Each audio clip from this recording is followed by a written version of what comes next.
want to talk about The Nightmare on Elm Street. Specifically, I want to talk about the original and the remake. So we're going to be comparing and contrasting them a bit. I will say before we get into this, when I watched the remake in theaters a few years back, I did not enjoy it. However, I watched it again because I wanted to make a video about movies that, remakes that I didn't enjoy.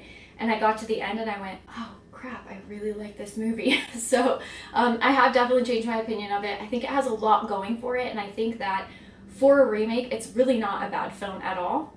So we're going to be getting into it. We're going to be talking about pros and cons, the differences and similarities, all that good stuff. So let's get into it now. First, let's talk about the general concept of Freddy Krueger. If you don't know, if you've never watched A Nightmare on Elm Street, first of all, what's wrong with you? But no, really. It's a movie about a group of teens that live on Elm Street that are dying off in their dreams. They find out that their parents actually murdered a man who murdered a bunch of children in their neighborhood. He's coming back to seek revenge by murdering them in their dreams. So that is the general consensus of Freddy Krueger. He is the same. The film is the same, the premise is the same in both the original and the remake. So that's that. So first let's talk similarities. So we have the same title character, Nancy, who plays in both films. Obviously Heather Langenkamp plays her in the original and Rooney Mara plays her in the remake. They are quite different characters, however, and a lot of the other characters are different as well. We also have a lot of the same iconic scenes that are shown, like, Nancy's friend in a body bag, or, Nancy in the bathtub with the glove coming out from between her legs, scenes like that. And we're going to circle back to that in a minute, whether I think that's a good thing or a bad thing, but that's just another similarity that we have in the film. So it is generally the same idea. There are some of the same shots and some of the same deaths, and some of the things happen in different ways. The boyfriend dies in jail, the friend dies in the bedroom, you know what I mean? Like, a lot of the same ideas and concepts were definitely taken from the original. However, there are quite a few differences. So one thing that I really enjoy about A Nightmare on Elm Street, the original, is that you have a main character that you follow for about 20-30 minutes in, and then she's killed off and the main character completely switches. And that I don't think I've ever seen redone in a movie, and it's just such a weird, jarring thing because usually that doesn't happen. You have a main character and you stick with them till the end, and like other people will die off and stuff, but usually you don't get this just complete switch.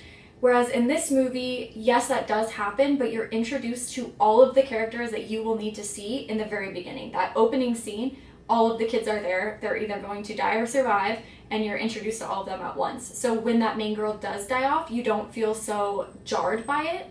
My dog's crying because my fiance went to get a smoothie and she's really upset about it. Anyway, so that's a difference. I don't necessarily feel one way or the other about that. I actually really like that opening scene with Dean. He falls asleep in the diner, and his death scene is just so, like, I just really, really like that opening scene. So I wouldn't have changed anything with that. I thought that was really neat. Another difference is that you get to learn more about Freddy Krueger the more that these young adults dream. So when they fall asleep, they're like, oh, I saw a school, and then they Google the school, and then they fall asleep and they're like, oh, I saw this, and then, you know what I mean? So you kind of get these pieces that they can put together at the end.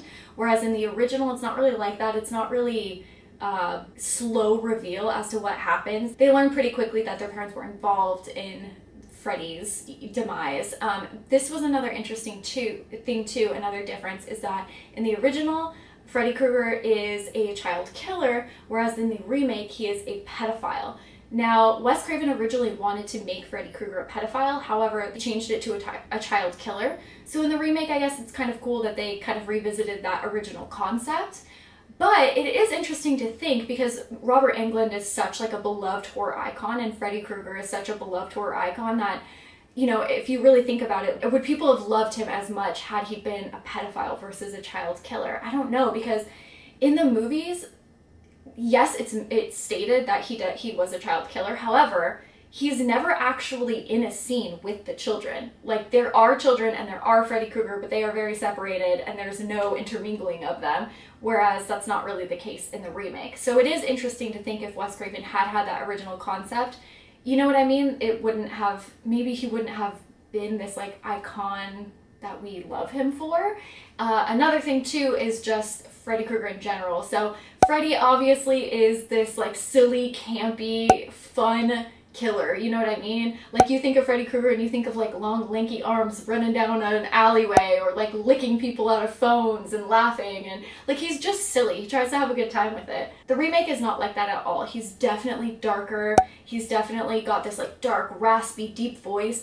He still, I think, pays homage to the original with the things that he says. So there are a lot of like Freddy Krueger-esque quotes in there, but they're not delivered in the same like traditional campy Freddy Krueger way. Let's talk about some of those quotes. So one of my favorite lines is Chris goes out to see that her dog was killed. He's got like slashes across him, and she's like, oh!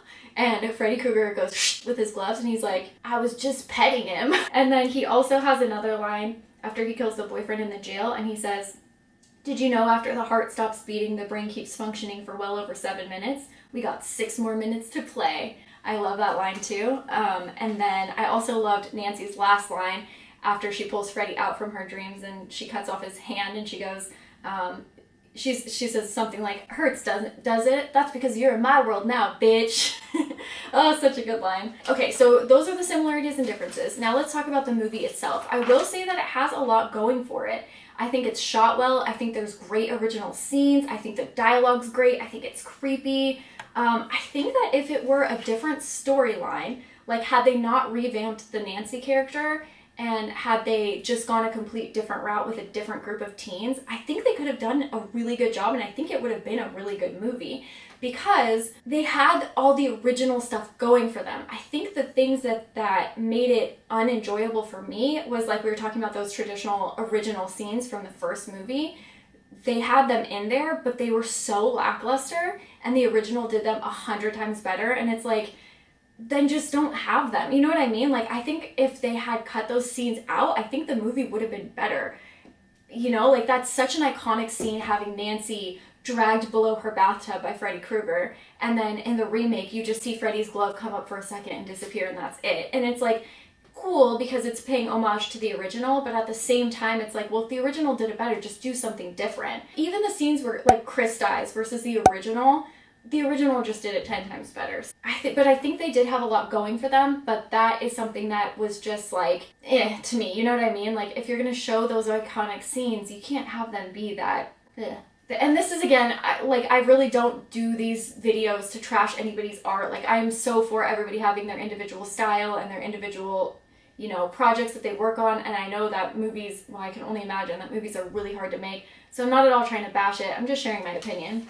Another thing, too, is, like, throughout the film, so the kids learn that they had told their parents that Freddy Krueger had done inappropriate things, and they actually think that Freddy Krueger is after them because they lied. And, like, okay, but at the same time, we know the storyline, you know what I mean? So the big reveal at the end where they figure out, like, oh, it was true. It's like, yeah, well, duh. So I think if they changed that and, like, did make him innocent, it would have made for an interesting twist. But if there's no twist, like, that's not a twist, you know what I mean? We already know Freddy. We're well aware that he did it, you know? So that was another thing that's just kind of like, eh. The practical effects were amazing. So Freddy Krueger is actually made to look more like a burn victim in the remake. Like, you can see the cartilage on, like, his nose and ears has burned off, and you know what I mean? Like, they really did take that and make that their own, which I really liked.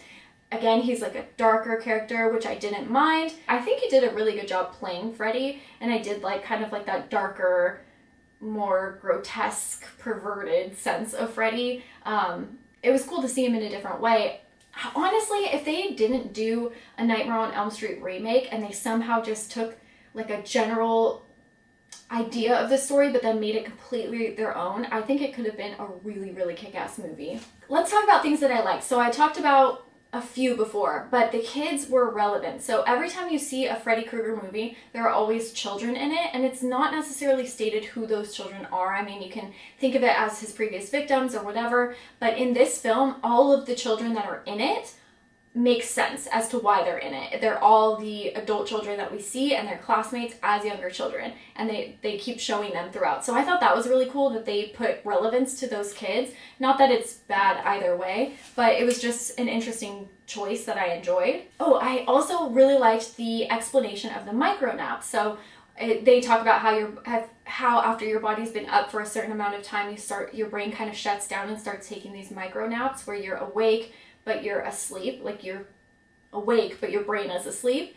And I really liked that. It added more conflict to the story. It made it intensify more and more toward when you get toward the end. And it also made a lot of those like jump scares make more sense. You know what I mean? Because a lot of the times in horror movies, especially newer horror movies, you have a lot of those jump scare scenes where you're just like, why was that there? That didn't even make sense. You know what I mean? These actually made sense. It was their brains falling asleep and them seeing Freddy. There's some scenes that were really cool. There's a scene where Nancy's in the hallway, and it gives homage to that, again, like traditional movie, the traditional Nightmare on Elm Street movie where you're walking up the stairs and the stairs like become tacky and you can't get up.